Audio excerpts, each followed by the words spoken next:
ఒకప్పుడు పార్టీలను నడిపించే నాయకులు అంటే దేశభక్తి, ప్రజాసేవ, సుదీర్ఘ అనుభవం, ఆర్భాటాలు లేని నాయకత్వం, మాట తప్పని వ్యక్తిత్వం, ప్రతి మాటలో పరిమళించే గౌరవం. ఇది ఆనాడు నాయకుల ప్రయాణం.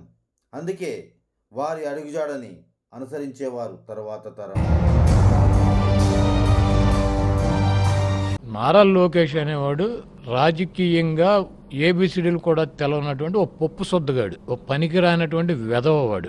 వాడిని తీసుకొచ్చి తెలుగుదేశం పార్టీ మీద, రాష్ట్ర ప్రజల మీద రుద్దాలని చెప్పి ఈ ముసలి సైకో ఇంటికాడ పడుకుని ఇటువంటి లాగులలో తొండలిచి కొట్టురు కొడుకులను ఒక్కనొక్కని టిఆర్ఎస్ వాళ్ళు కాలుని నెత్తి మీద పెట్టి తొక్కుతా. టిఆర్ఎస్ వాడు అడ్డం వస్తే నెత్తి మీద కాలు పెట్టి తొక్కకపోతే గుండు కొట్టించుకుంటా. అట్టనే నా కొడుకల్లారా. ఇప్పటి నాయకులకు విషయ పరిజ్ఞానం శూన్యం. అందుకే బూతుల దండకం అందుకుంటున్నారు. కొత్త కోడలకు పెత్తనం ఇస్తే ఉచ్చబోసి ఇల్లు అలికినట్టు ఉంది కొత్త సీఎం అయోమయం పని. తమ వైఫల్యాలపై చర్చ జరగకుండా విషయాన్ని డైవర్ట్ చేయడానికి బూతు మాటలే ప్రతిపక్షాలపై ఆయుధాలుగా వాడుతున్నారు అధికార పార్టీ వారు. ప్రజలు, పత్రికలు, మీడియా అన్నీ కూడా ఈ బూతుల గురించి మాట్లాడే పనిలో లీనమైపోయారు. ఆంధ్రప్రదేశ్లో అదే జరిగింది. ఇదంతా అనుకోకుండా జరుగుతున్న పనేమీ కాదు, ప్రీ ప్లాన్గా జరుగుతుంది. ప్రజలను తప్పుదో పట్టిస్తూ అభివృద్ధి గురించి మాట్లాడకుండా ఆలోచనలను దారి మళ్లిస్తున్నారు.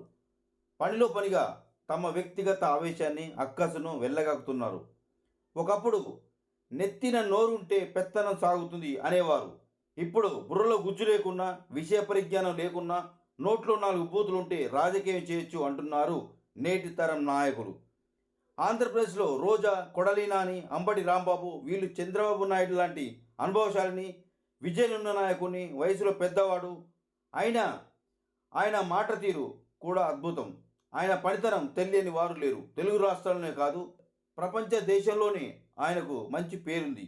అటువంటి వ్యక్తిని కేవలం రాజకీయ లబ్ధి కోసం, రాజకీయ మైలేజ్ కోసం, చేసిన తప్పులను అభివృద్ధి చేయకుండా కప్పిపుచ్చుకోవడం కోసం మాత్రమే నోటికి వచ్చినట్టు మాట్లాడుతున్న విషయం మనకు తెలియనిదేమి కాదు. బూతుల తుప్పర్లతో తడిసి ముద్దైన శ్రీరెడ్డి కుర్చితాతది వేరే కదా. చంద్రబాబు నేనే గెలుస్తా, జగన్ ని తరిమి కొడతా చెప్పించంటాడు. వానితోని కాదు, జగన్ ను ఓడగొట్టడం చంద్రబాబు నాయుడు నీది ఒక కళ. అవురా లోకేష్ కే మేరకరా బాడుకో. ఫస్ట్ మీ ఇదేంటి మొగుడిని పోలీస్ స్టేషన్ లో పెట్టి కొట్టించి వేరే నాయకులను నమ్మి పవిత్రమైన ఓటు వేసి రాష్ట్ర భవిష్యత్తుని వారి చేతిలో పెడితే పనికి పాతర వేసి జాతరకు పోయినట్టుంది మన నాయకుల పరిస్థితి. తెలంగాణ ముఖ్యమంత్రి అయోమయం. గెలిచిన వెంటనే కనీసం 6 నెలల టైం అడగకుండా అహంకారంతో హామీల అమలు టైం కూడా ప్రకటించేసి ఇరగటంలో పడ్డారు. ఒక ముఖ్యమంత్రి హోదాలో ఉండి ఏంది చండాలం అంటే నువ్వు నేర్పిన విద్య నీరజాక్షి అంటారు కేసీఆర్ గురించి మాట్లాడుతూ మన సీఎం అయోమయం. కేసీఆర్ ఉద్యమం టైంలో మాట్లాడిన మాటలు మిర్చి మసాలా లాంటివి, ఘాటుగా ఉండేటివి. అందులో రోతకంపు లేదు. మీరు ఒకసారి యూట్యూబ్లో చూడవచ్చు. ఇప్పుడు అటువంటి భాష అవసరం లేదు. తెలంగాణ తెచ్చుకున్నాం. నవ నిర్మాణంలో ముందుకెళ్ళవలసిన సమయంలో అలాంటి మాటలు అవసరమా?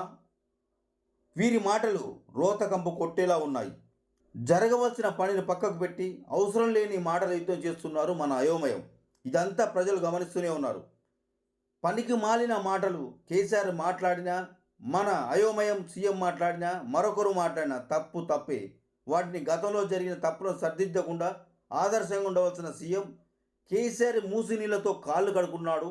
నేను నోరు కడుకుంటున్నా అంటే ఎలా? ఎదుటివాడు తొడకోసుకుంటే మనం మెడ కోసుకుంటామా? మన సీఎం అయోమయం పరిస్థితి అలాగే ఉంది. అయ్యా అయోమయం, ఈ రోతకంప దించి అభివృద్ధి మంత్రంతో ముందు సాగు. ఏ పార్టీని బొంద పెట్టాలో, ఏ పార్టీని అధికారంలో కూర్చోబెట్టాలో తెలంగాణ ప్రజలకు తెలుసు. తెలంగాణ ప్రజల కోసం కొట్లాడి చావు నోట్లు తలగబెట్టి తెలంగాణ రాష్ట్రాన్ని తెచ్చింది నేనే, తెలంగాణకు అండను కొండను అనుకున్న కేసీఆర్ని కూడా ఇక చాలు మాకొద్దు నీ పాలన అంటూ పక్కన కూర్చోబెట్టారు తెలంగాణ ప్రజలు.